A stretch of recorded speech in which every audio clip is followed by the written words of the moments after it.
change your policies, build a wall, secure the border. Governor, and then President let's fix Biden the is immigration negotiating. policy, but we don't he didn't have want to do any compromise of one this. to do the other. He's negotiating because this is what Republicans wanted him to do. So again, why not take the W? What has he done?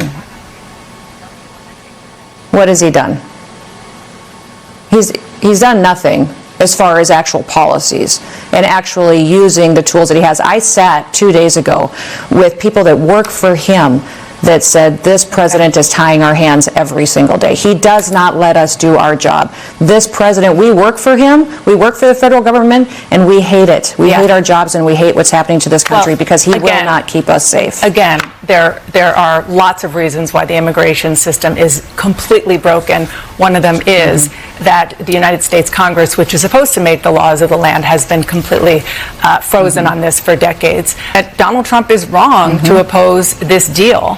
And he's doing it for politics because he thinks it helps to keep the border chaotic and not give Joe Biden a win. And that is language and casting aspersions that they do not have the knowledge and the facts to speak to. The fact of the matter is that when President Trump was in the White House, he secured our border. He started building a wall. He had policies in place that didn't create the chaos that we're seeing today. So you can say a lot of things and talk a lot of talk, and U.S. senators are really good at spinning a story to make themselves look good. What I would say is that I always look for someone who's willing to take action. And President Biden has all the authority he needs to take action today. He can make a decision, call a press conference 10 minutes from now and announce he's reinstating just to kind of push back on that notion, and we'd be better off. Governor, because you were in the House, you know, and you just mentioned this issue has been stalemated because of politics for decades. And you and 24 other Republican governors wrote a letter expressing solidarity with Texas, urging the state to use every tool and strategy, including razor wire fences, to secure the border. A lot of people interpreted that to mean that you think Texas should defy the Supreme Court and stop federal agents from removing that razor wire. Do you think Texas should do that? Should they defy the Supreme Court? Texas should stand their ground. They should enforce their state law and go back to the constitutional rights that they've been granted to protect their state sovereignty. And that's what so many of us as governors are offended by, is that Democrats were threatening to encourage the president to activate our guards in order to get them to stand down and not protect our state. So it is a dangerous situation. It is a war zone at our southern border. I'm so proud of what Texas has done, proud to stand with them. I've deployed my National Guard down there 3 separate times already, and we'll do what we can to help them support and defend their people. It is the inhumanity of the policies that are happening right now is pretty striking, Dana. I mean, you see women suffering, the drug trafficking, the human trafficking that is happening because of these open border policies. It's inhumane, and it needs to stop. So on that note, what we're hearing from even some federal agents is that they are kind of frustrated because the law is antiquated, and we'll get to that in a second, but that what they are doing is that they're sitting there and they see migrants, human beings, if they're in drowning or in trouble, they're on the other side of razor wire, and these people can't be saved. Are you concerned about that? You have the Texas Department of Public Safety that is pulling people out of the river, giving them CPR, bringing them back to life because the cartels are forcing them across that river. I talked to one mother who had just gotten into the United States and had been taken into custody by National Guard and also by Border Patrol. But she had been in Nicaragua, had been told that America is open, please come. She brought her daughter, her 6-year-old daughter, and was facilitated through by cartels, and said where she was so mistreated was in Mexico, that she sat in Mexico for 3 months and was put through horrific work conditions and terrible conditions for her and her daughter for 3 months before they then brought her across the river and forced her across into a dangerous situation. So the people that I see saving lives down there is the Texas National Guard, the Texas Border Patrol. I'll tell you, the Border Patrol that works for this federal government doesn't approve of Joe Biden's policies. The people in this country don't. Nobody thinks that what's happening at the border is the right thing to do, and they know that the president has the legal authority now to take action. He could stop this today. He doesn't need to wait for a bill to pass Congress. He doesn't need to wait for this bad bill to be codified, which it shouldn't be. I want to get to President Biden could take action today. Governor, I do want to ask you about that in a minute, but just to put a button on the letter that you wrote and what is going on with regard to this, to the razor wire. You said that you could be willing to send South Dakota National Guard troops down to the border again. We heard from your colleague in Oklahoma, Kevin Stitt, that the situation could lead to a force-on-force conflict. Congressman Clay Higgins said the feds are staging a civil war. There is real concern that things between Texas and the federal government could turn violent. Are you worried about that? Well, that's why I went to the border on Friday. I went there to see with my own eyes what was going on, and recognizing that I am, as governor of South Dakota, I'm commander-in-chief of my National Guard. That's a heavy responsibility that sits on our shoulders. We have the same responsibility for those families and those soldiers that the president should feel for our military and how he engages them.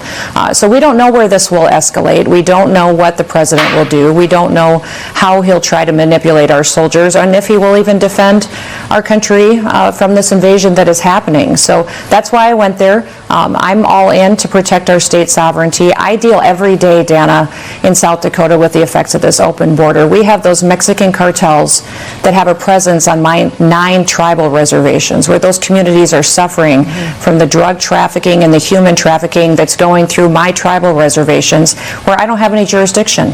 I can't go there and help bring peace to their community. I can't help protect them from these Mexican cartels. So are you worried about violence in South Dakota, facilitating unrest? Are you worried about concerned about violence because people in South Dakota live with violence every single day. Are you worried about violence on the border between? And my tribes have asked state forces, National Guard forces, Texas forces, and feds.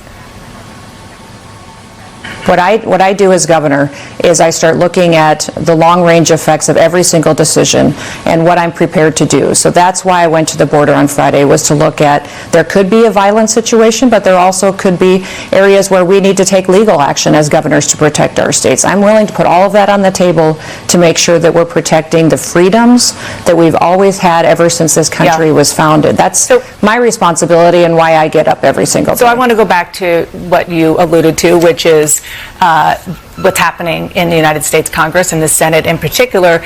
You went to the border, you call it a war zone, and now you have in the Senate a bipartisan deal with new border and asylum restrictions. President Biden says the law would give him emergency authority to shut down the border, and he said he would use it on day one, quote, for everyone who is demanding tougher border control. This is the way to do it. If you're serious about the border, pass a bipartisan bill, and I would sign it. Should your former Republican colleagues in Congress support that deal?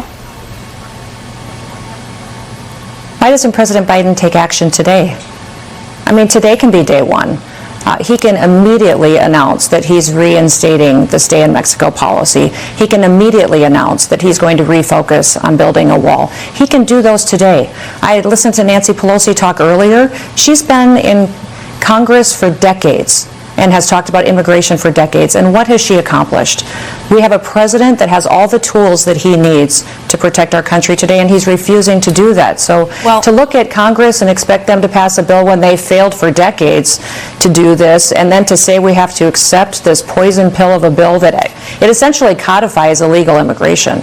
What it would do is put into statute that people can now come here illegally, and is just a terrible bill that I think President Trump is exactly right. It should not pass, and push President Biden to take action, because he has all the federal laws that he needs today to keep us safe, to stop the drugs that are coming into this country and killing us. We have children dying every day from fentanyl poisoning. And we have children every single day that are being trafficked, and President Biden can take action and stop it. I want to jump in and say that we do have your fellow Republicans who are working on this bill saying that the proposal would have had almost unanimous Republican support if it weren't for Donald Trump. I want you to listen to a little bit more about from some Republican senators. Question is, do you want to get something that will help us stem the tide of humanity coming across the border and drugs, or do you want to get nothing? I just reject the idea that we should reserve a crisis for a better time to solve it. I think the best thing for the Republican Party to do right now is try to work with Democrats. So again, these are not moderate Republicans. These are very conservative Republicans, including your colleague just to the north of you from North Dakota, saying that Donald Trump is wrong to oppose this deal. And he's doing it for politics because he thinks it helps to keep the border chaotic and not give Joe Biden a win. And that is language and casting aspersions that they do not have the knowledge and the facts to speak to. The fact of the matter is that when President Trump was in the White House, he secured our border. He started building a wall. He had policies in place that didn't create the chaos that we're seeing today. So you can say a lot of things and talk a lot of talk, and U.S. senators are really good at spinning a story to make themselves look good. What I would say is that I always look for someone who's willing to take action. And President Biden has all the authority he needs to take action today. He can make a decision, call a press conference 10 minutes from now and announce he's reinstating just to kind of push back on that notion, and we'd be better off. Governor, because you were in the House, you know, and you just mentioned this issue has been stalemated because of politics for decades. And maybe he does have some abilities, but the asylum process and the detention process, I mean, it is a mess. So why not at least fix that? Why not take yes for an answer? I think that he would have the ability to fix that, a broken immigration policy, if the president could show that he was acting in good faith.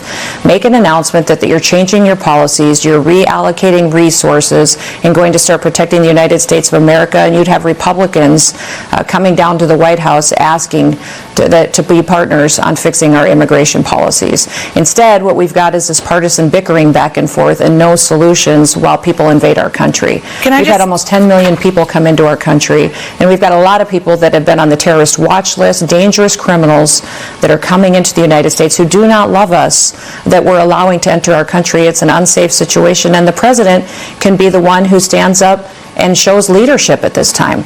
Change your policies, build a wall, secure the border. Governor, President Biden is negotiating. But we don't want to do any of one to do the other. He's negotiating because this is what Republicans wanted him to do. So again, why not take the W? What has he done? What has he done?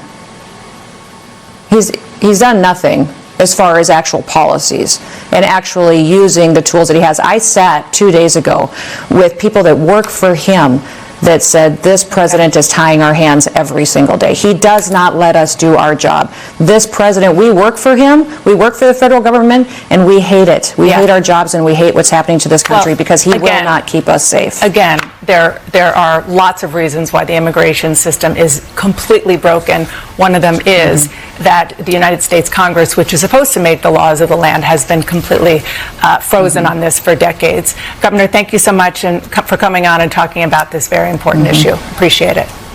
That's all for today. Thank you. If you want global news to keep you up to date on any new developments, please subscribe our channel and forward our content with your friends on social media and email.